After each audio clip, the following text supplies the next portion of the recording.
Good morning mga lods, mga ma'am, mga sir. Welcome to my vlog. So ngayon umaga mga lods, 11:30 in the morning. So pupunta po tayo ng bayan ng Pagsanghan at minaigi ko po lods na videohan itong sitwasyon ng mga kabahayan dito sa gilid po ng river.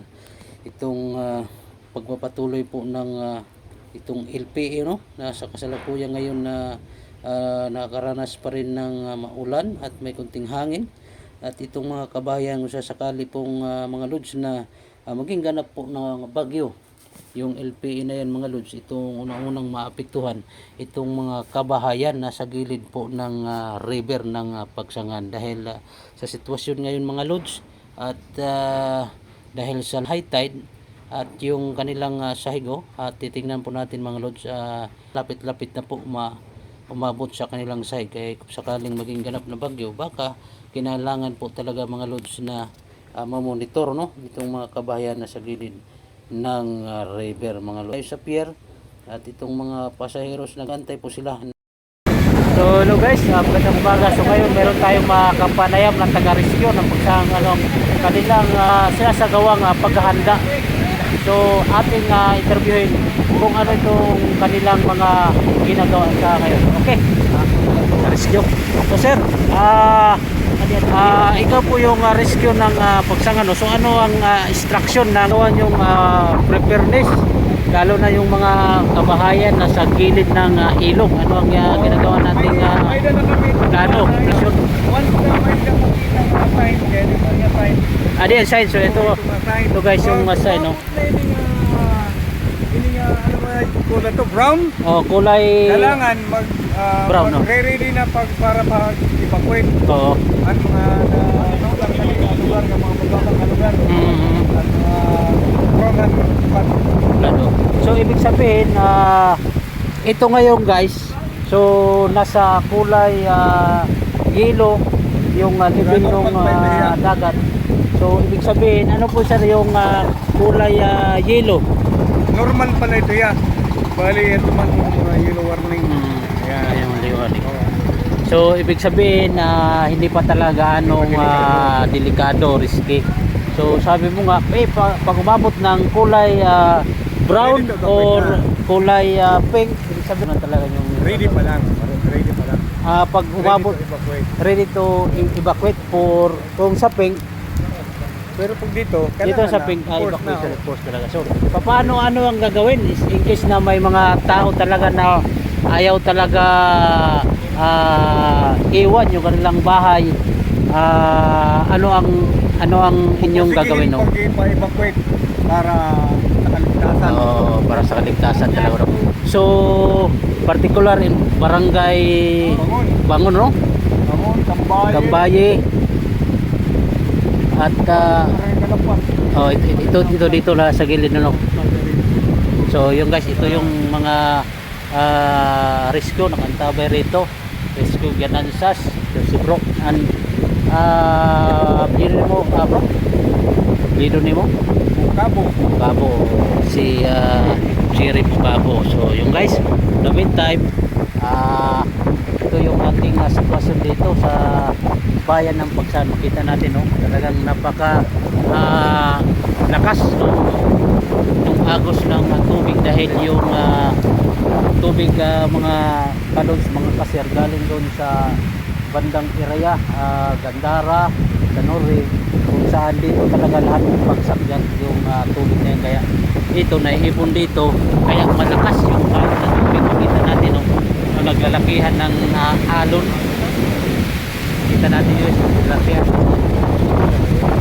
dahil sa malakas yung current. So yung ating city fuel station nakaantabay sa pagbibigay ng serbisyo sa ating mga turista, no? So hindi pa sirado, okay lang yapon.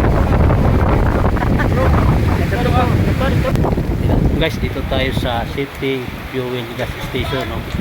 So bukas pa sila ngayon. Ating so ating interviewin itong papatindan dito kung anong oras yung bukas yung kanilang gasolinahan. Oo. So, sir, magandang umaga no. Magandang may bagyo ngayong umaga. So, ano instruction nung may-ari nung gas station? Ito ba'y bukas pa?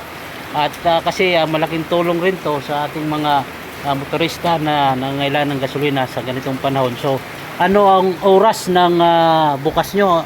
Hanggang anong oras po kayo? 5 AM, sir, ang umaga. 5 AM. So, ibig sabihin, hindi kayo magsasarado ngayon sa kabila ng malakas, medyo malakas na yung hangin at saka ulan. So, hanggang 5 AM, wala pang instruction na sasarado. Yes, sir.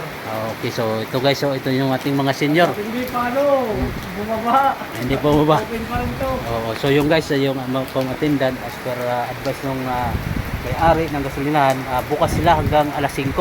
Kaya yung mga motorista na gusto pang magpagasolina para sa handaan, no, so bukas pa sila ngayon, ngayong umaga pwede na kayo pumunta rito kasi alas 5 magsasarado siya. At saka ito si Tatay.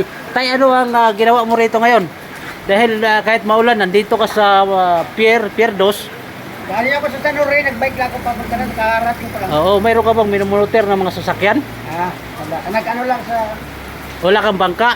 Mayroon. Oo. So, yung guys, yung mga ano diyan guys sa Pantalan, yung mga nandyan, yung may maaari ng mga bangka, kaya minumunuter nila yung ilang bangka kung kailangan ba talaga ilikas o hindi, dahil ito ando rin na monitoring mga loads itong hangin, no? At kaninang umaga hindi pa talaga mahangin, pero ngayon unti-unti nang lumalakas yung ulan at saka may-ari ng motor kung ano itong kanilang gagawin itong para ma-secure yung kanilang mga motor na nandito, kasi baka po lumaki yung dagat, ang kanilang gagawin sa ating interview mga lods si Tatay, no? Ay, may nakadini motor.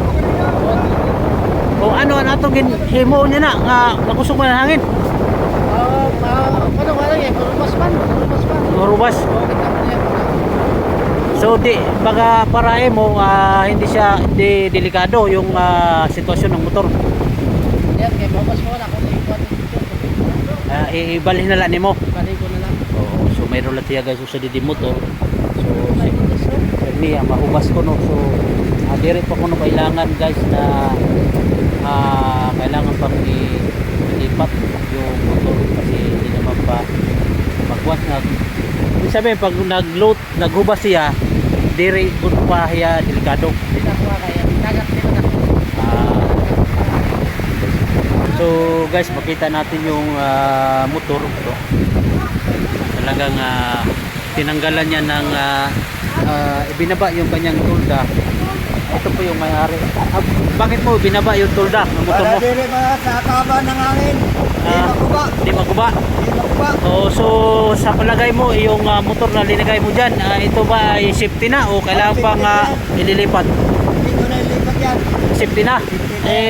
Paano kung lumaki yung dagat at lumaki yung alon? Malagi lang ako nandito. Ay, mumurter mo lang. Oo. Yung masipti yan. Okay. So, yun po guys, ang isang bangkero, sabi niya, kailangan talaga i-monitor yung motor. Bagamat andito na, hindi na daw sabi niya. Bagamat gusto niya na lagi lang siya rin na monitor kasi depende kasi sa lakas ng tarik ng tubig at saka lakas ng hangin tulad itong masamang dito lang muna yung ating vlog regarding dito sa masamang panahon na naranasan ko ng dito sa Samar pagtulad dito sa bayan ng Pagkakas.